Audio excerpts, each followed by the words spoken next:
அன்பார்ந்த நேயர்களே, இடைவேளைக்கு முன்பாக அக்கி நோய் எதனால் வருகின்றது, அந்த அக்கி நோயை போக்குவதற்கு நம் பாரம்பரிய மருத்துவத்தின் மூலம் எப்படி ஒரு தைலம் தயார் செய்து கொடுக்கலாம் என பார்த்தோம்.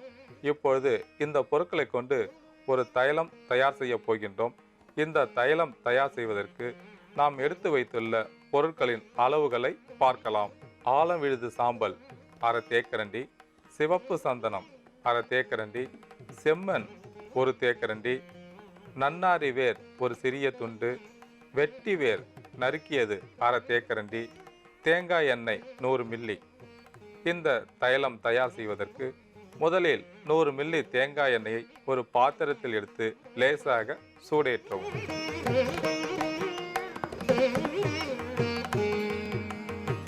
முதலில் நன்னாரி வேரை சேர்க்கவும். ஒரு சிறிய துண்டு நன்னாரி வேர் எடுத்து நன்றாக இடித்து சேர்க்கவும்.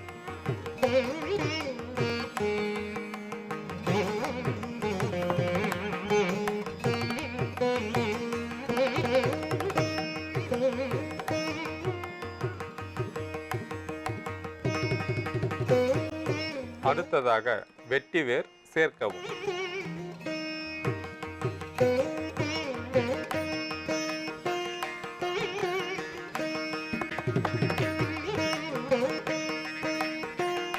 அடுத்ததாக ஆலம் விழுது சாம்பல் சேர்க்கவும்.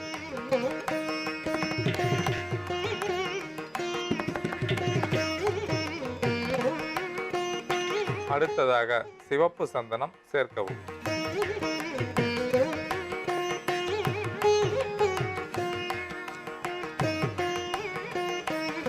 நாம் தைலத்தில் வெட்டிவேர் மற்றும் நன்னாரி வேர் சேர்த்துள்ளோம்.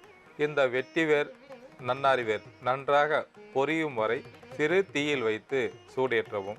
இப்பொழுது வடிகட்டி எடுத்துக்கொள்ளவும்.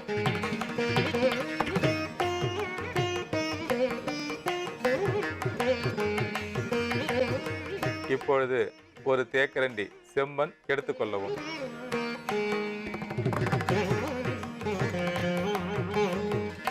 இப்பொழுது தேவையான அளவிற்கு தைலத்தை சேர்க்கவும்.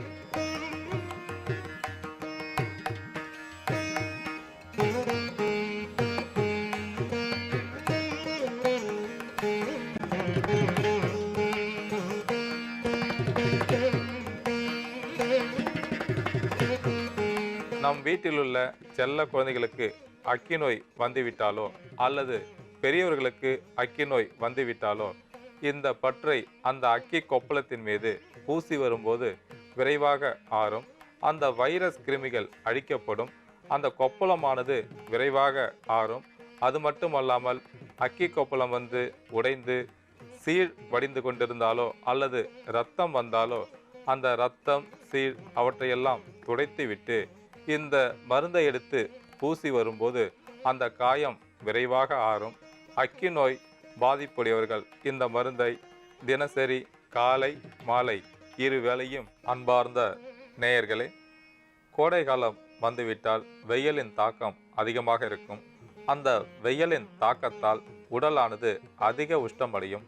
உடல் உஷ்ணமடையும் போது தோல் பகுதியில் வியாதிகள், உடலுக்குள் பலவிதமான நோய் உபாதைகள் வருவதற்கு வாய்ப்புண்டு. கோடை காலத்தில் திறந்த வெளியில் சுற்றும் போது முதலில் தலைப்பகுதியானது அதிக சூடாகும். தலைப்பகுதி சூடாகும் போது தலைவலி, மயக்கம் வருவதற்கு வாய்ப்புண்டு. அந்த தலைப்பகுதியில் ஏற்பட்டுள்ள உஷ்ணமானது உடலுக்குள் பரவி தோலில் பலவிதமான நோய் தாக்குதல் வருவதற்கு வாய்ப்புண்டு. தோல் பகுதியில் வியர்வைக்குறு, அரிப்பு, நமைச்சல் இதுபோல பலவிதமான பாதிப்புகள் வருவதற்கு வாய்ப்புண்டு.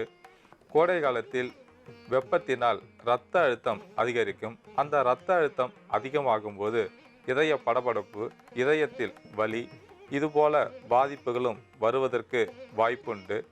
ஆண்களுக்கு சிறுநீர் தாரையில் நீர்க்கடுப்பு ஏற்படும். சிறுநீர் கழிக்க முடியாமல் துன்பப்படுவார்கள். அதை போல பெண்களுக்கு கோடை காலத்தில் உடல் உஷ்ணம் அதிகமாகும் பொழுது சிறுநீர் தாரையில் பிசுபிசு என்று ஒரு திரவம் கசியும். அந்த திரவத்தை வெள்ளைப்படுதல் என்று சொல்வார்கள். இந்த வெள்ளைப்படுதல் நோய் அதிகமாக இருக்கும்பொழுது பெண்களுக்கு அதிக கோபம், முடி கொட்டுதல், உடலில் சோர்வு எந்த ஒரு வேலையும் சரியாக செய்ய முடியாது. கவனச்சிதறல், வயிற்று வலி, உடல் அசதி, அரிப்பு, நமைச்சல், பசியின்மை இதுபோல பலவிதமான நோய் உபாதைகள் வருவதற்கு வாய்ப்புண்டு. இவையெல்லாம் கோடை காலத்தில் வெப்பத்தின் காரணமாக உடல் உஷ்ணமடைந்து பலவிதமான நோய் வருவதற்கு வாய்ப்புண்டு. உடல் உஷ்ணத்தை நாம் குறைக்கும்போது உடலானது எந்த விதமான நோய் உபாதையும் வராமல் பாதுகாத்து கொள்ள முடியும். கோடை காலத்தில் வெப்பத்தின் காரணமாக உடலானது உஷ்ணமடையும். அந்த உஷ்ணமடையும் போது பலவிதமான நோய் உபாதைகள் வருவதற்கு வாய்ப்புண்டு. உடல் உஷ்ணத்தை படிப்படியாக குறைக்கும் போது உடலானது எந்த விதமான நோய் உபாதையும் வராமல் பாதுகாக்கப்படும். கோடை காலத்தில் வெப்பத்தின் காரணமாக உடல் உஷ்ணமடைந்தால் நம் வீட்டில் உள்ள எளிதில் கிடைக்கக்கூடிய பொருட்களை கொண்டு ஒரு தைலம் தயார் செய்து அந்த தைலத்தை உடல் முழுதும் பூசி ஊற வைத்து குளிக்கும்போது உடல் உஷ்ணம் படிப்படியாக குறையும். தோல் நோய்கள் வராமல் பாதுகாக்கப்படும். இந்த தைலம் தயார் செய்வதற்கு நமக்கு தேவையான பொருட்கள் தவனம், நன்னாரிவேர், வெட்டிவேர், எலுமிச்சை பழசாறு, நல்லெண்ணெய். தவனம் பூக்கடைகளில் கிடைக்கக்கூடியது. அதாவது மாலை தொடுக்கும் போது இந்த தவனத்தை சேர்த்தே கட்டுவார்கள். தவனம் ஒரு மிகச்சிறந்த மணமூட்டியாக செயல்படக்கூடியது. தவனத்தில் தோல் பகுதியில் ஏற்பட்டுள்ள பாதிப்புகளை போக்கக்கூடிய மருத்துவ பண்புகளை பெற்றுள்ளது. அது மட்டுமல்லாமல் உடல் உஷ்ணத்தை குறைக்கக்கூடிய மருத்துவ பண்புகளையும் பெற்றுள்ளது. அடுத்ததாக நன்னாரிவேர். நன்னாரிவேர் உடல் உஷ்ணத்தை குறைப்பதற்கும் தோல் பகுதியில் ஏற்பட்டுள்ள பாதிப்புகளை போக்குவதற்கும் சிறந்த முறையில் பயன்படக்கூடியது. அதற்கடுத்ததாக வெட்டிவேர் தோல் பகுதியில் ஏற்பட்டுள்ள பாதிப்பை சரி செய்வதற்கும் உடல் உஷ்ணத்தை குறைப்பதற்கும் பயன்படக்கூடியது. அதற்கடுத்ததாக நல்லெண்ணெய். நல்லெண்ணெயை வாரத்திற்கு ஒரு முறை உடலில் பூசி குளித்து வரும்போது தோல் பகுதியில் ஏற்பட்டுள்ள பலவிதமான நோய்களையும் போக்கக்கூடியது. தோலை பாதுகாப்பதற்கும் தோலில் எந்த விதமான நோய் உபாதைகள் வராமல் இருப்பதற்கும் நல்லெண்ணெய் சிறந்த முறையில் பயன்படக்கூடியது. அதற்கடுத்ததாக எலுமிச்சை பழசாறு.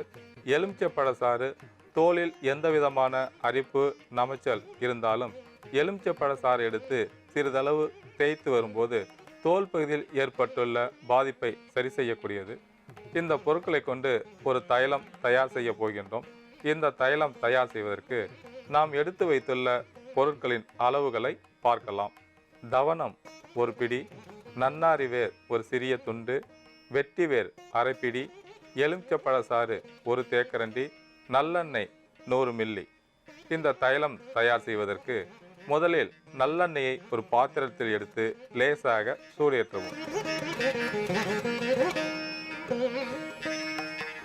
இப்பொழுது எலுமிச்சை பழசாறு ஒரு தேக்கரண்டி சேர்க்கவும்.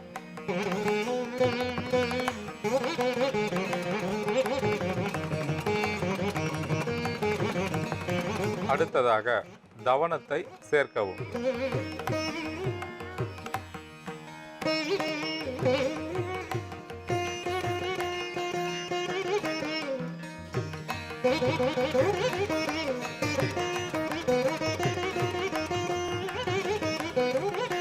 அடுத்ததாக நன்னாரிவேர் ஒரு சிறிய துண்டு இடித்து சேர்க்கவும்.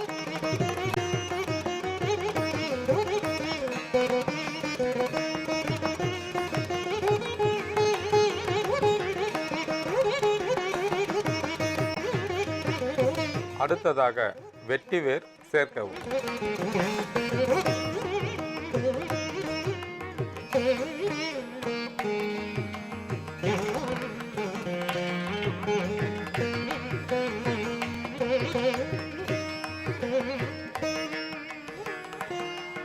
இந்த தைலம் தயாராகிவிட்டது. இப்பொழுது வடிகட்டி எடுத்துக்கொள்ளவும்.